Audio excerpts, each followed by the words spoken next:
Today I'm going to be talking about my favorite mechanisms in Oaxaca, a game that I mispronounced until I read the rules, and it gives me a pronunciation guide of Oaxaca, which I think I'm saying correctly now. There's a lot of game in this small box. I played it for the first time this past weekend after learning it, and I was delighted to see these beautiful custom dice in it. Every player gets their own dice. It's a 4-player game. There are 4 colors of dice in here. Each with 6 different sides. Really nice, beautiful custom dice. One of my favorite things, one of my favorite components in games.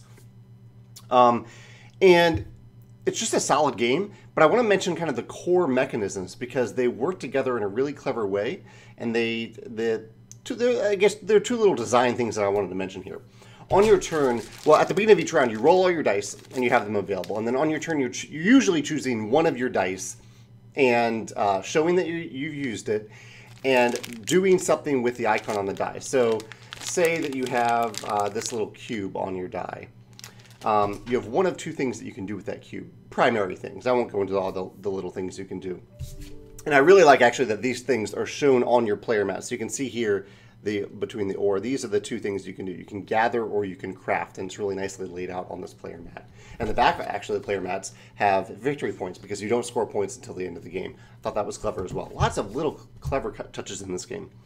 But on your turn, so you're using that die, that little cube that I showed you, to either gather or craft. When you gather, you use that die to draw the respective type of card from the decks. There are 5 little decks of cards here. Let's see if I can find the cube one.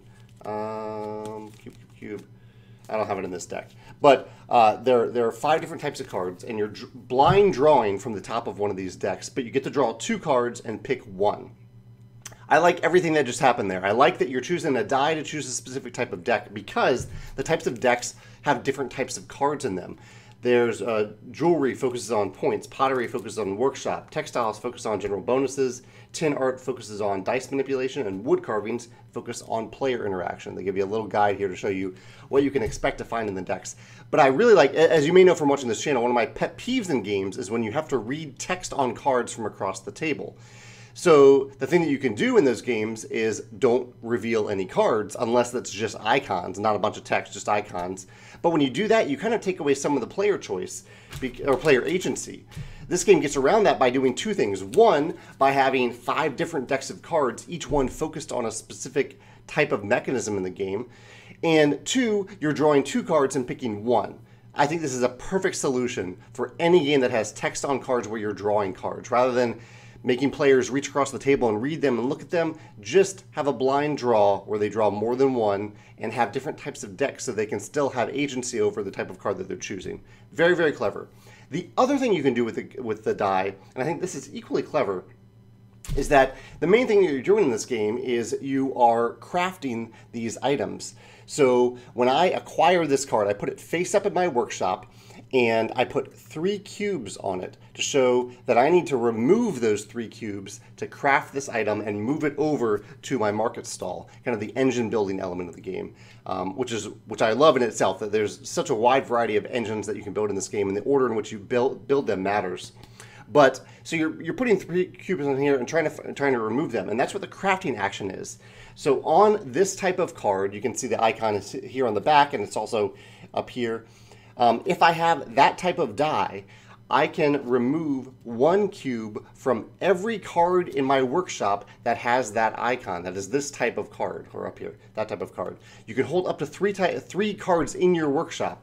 And so what this does is it kind of incentivizes players to acquire several of the same type of card in their workshop and then use the die to remove cubes, because you might be able to remove 3 total cubes, 1 from each of those cards, which is very satisfying when you do it.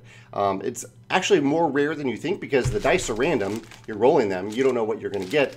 And so you may not get the exact icon, the exact type of card that you want on those dice. But when you manage to line them up and you get that engine going where in a few turns in a row, you just wipe off all of the cubes on those cards and you move them all over to your market stall, it's very satisfying. So I really like that core choice, though. The choice between acquiring more cards that match that die type versus using that die type to remove cubes and craft the items that you already have in your workshop.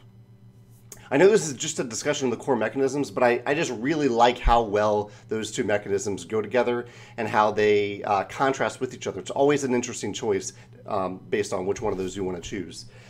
Really, really interesting game, Oaxaca. I had a great time with it, and I look forward to playing it again.